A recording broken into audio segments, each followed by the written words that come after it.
Oi, oi. All right, right. How's it going? I'm Grant. You're you. This is the Doodle Review coming through with a new album to give a spin, chat some faff about, and then assign an arbitrary pointless score to. Today, we're talking about the latest from indie rock royalty. It's the Pixies, and we're reviewing an album that has the most Pixies album title that ever album titled. It's called The Night the Zombies Came.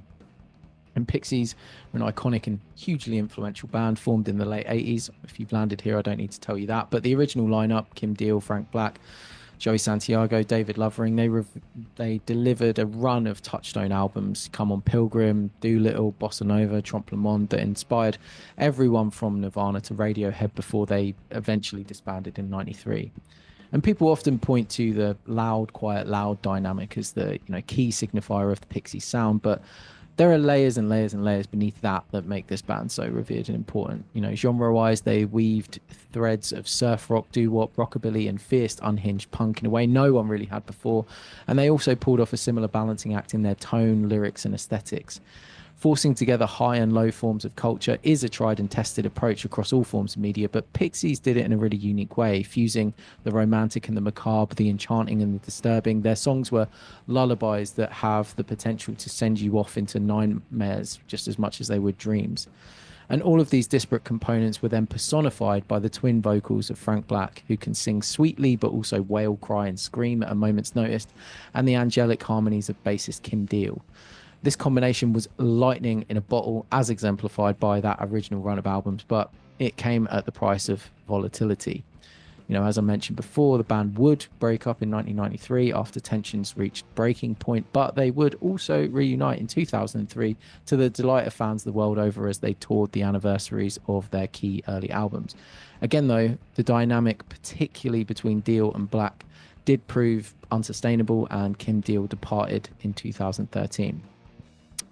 Though the band would toy with the concept of an all-male band going forward, at least in recorded form for the Indie Cindy series of EPs, which roped in PJ Harvey bandmate Simon Archer on bass, they eventually approached Kim Shattuck of the Muffs to fill the role left by Deal.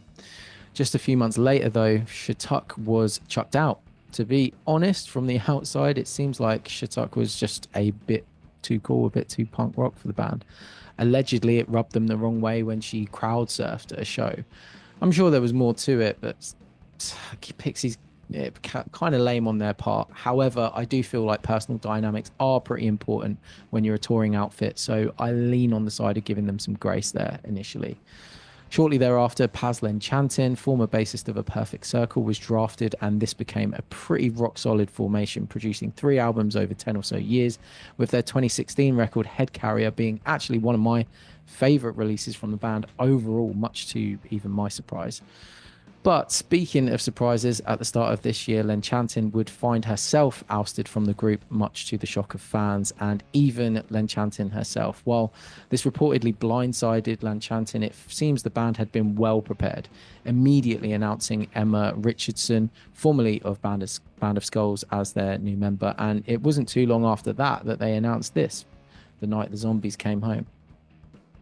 Anyway, that's the story so far, and it brings us to the album itself, which, for all the drama surrounding its production, I'm sorry, but it has to be the most low-energy, apathetic Pixies album to date. And I don't even mean the songs are just slow and I want upbeat. I mean these songs sound like they are being performed by a group that would rather be doing anything else than playing these songs.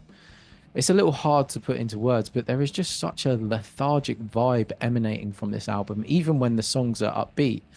It's quite astonishing, really. Throughout the record, Frank Black manages to achieve what is seemingly an impossible task. He's giving his kooky, quirky ad-libs and voice changes, yet sounds completely disinterested in the task at hand.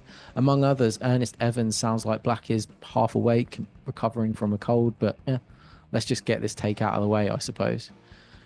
Vibes aside, the songs themselves are half decent, half kind of Pixies by the numbers. And that's funny because I saw a quote from the band in the press for this record saying they don't want to become a Pixies cover band, which honestly kind of made me laugh. When you consider now the long line of ex-bassists left in this group's wake, it seems very ironic that that is something they would even say, let alone believe. There's just now something weirdly cynical about seeing this quote juxtaposed against the now rinse and repeat hiring and firing of female bass players that I keep going over in my head. I appreciate that as a touring entity, the band need to play the old material, and to do that material justice, you need a second vocalist that can match Dio and now Len Chantin's sweet harmonizing punch. If you're a band that's so concerned with moving forward, though, and pushing into new territory, it reads as weird to me that they would replace Len Chantin with someone to do the exact same thing. And this isn't a knock at Emma Richardson. The British bass player delivers a brilliant performance on this record, both on her instrument and vocally, fitting in like she's been there for years. And honestly, she plays on this project like the only one in the group genuinely happy to be there. I just feel like whatever the reasons it didn't work out with Len Chantin, couldn't her departure be seen as a organic opportunity to actually do something different? You know, the gender of their next bass player would be completely immaterial. You just need to be able to play the old stuff live. That could be an Emma Richardson, it could be an additional vocalist and a separate bass player, all female, all dudes, anyone in between. The point being, hiring a new member to just occupy this now archetypal Pixies position in the band seems counter to not wanting to be a Pixies cover band. With those sorts of questions swirling in my mind, when we get to tracks like Oyster Beds with its standard descending chord progression, or Ernest Evans with its Asleep at the Wheel rockabilly on autopilot, or the lumbering of Mercy Me and I Hear You Mary, it all just feels very tired and uninspiring. When the songs are performed with the overall energy of a band thinking about remodeling their downstairs bathroom while they're in the recording booth, it just doesn't help matters either. With all that said, I can't deny that a portion of the songs, however sleepily performed, still have that kind of kernel of Pixies enchantment to them. The closing track, The Vegas Suite, has a gritty kind of dream pop tone to it that meanders in and out of sweet and salty that totally works. And interestingly, the slow, sleepy approach actually works in the favor of songs a couple of times. Like Chicken has a real creepiness to it that I feel would get lost if played any faster. This track is the exception to the rule, where the tempo makes the rising vocals and cymbal crashes in the chorus really stand out, and I do like that a lot. Hypnotized, you could be inclined to put in that Pixies paint by numbers category, but I do find the Is Anybody Out There chorus really enjoyable. I like the simplicity of the chord strikes in that bit, and then how they slow things down in the bridge, and how kind of pitchy Frank Black's vocals sound throughout the song too. It gives it that classic rickety kind of Pixies tone. The lead guitar against the acoustic rhythms of Johnny Goodman sound so good together as well. You do have to shout that out.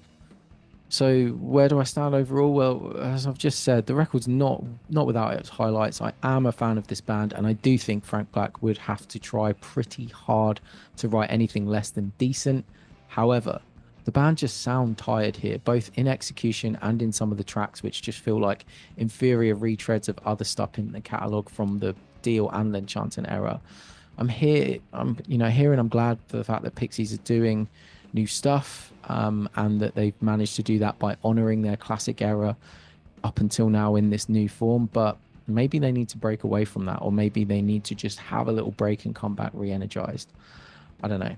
I'm going to give this a 5.5 and knock it on the head. And look, that's just what I think. It's just my opinion. Let me know what you think, especially if you're a Pixies fan. I'm really eager to hear. Let me know in the comments. Do also check out in the link below. I've previously done a ranking of the Pixies albums before this one, and I've done a review of Bossa Nova as well. So check that out. And if you can be asked to do all that, you may as well stick around. Subscribe, share some thoughts, show some love, or just have some abuse in the comments. And I'll see you in the next video. Right, if you're still here, if you're someone that likes my content and has plans to actually watch more of it, then this message is for you. I want you to email me, doodlereview.club@gmail.com, put the subject line as the video that you've just watched, and I'm going to send you something cool. The idea here is that I really want to take this community, it's a small one, it's a tiny one, but I want to take it out of YouTube and do something else at some point. I don't know what that is yet, but if you email me, you're going to be the first in line for it, and I will get back to you with something cool based on the review that you've just watched. Other than that, though, take care, mate. Mind how you go. Cheers, then. Bye.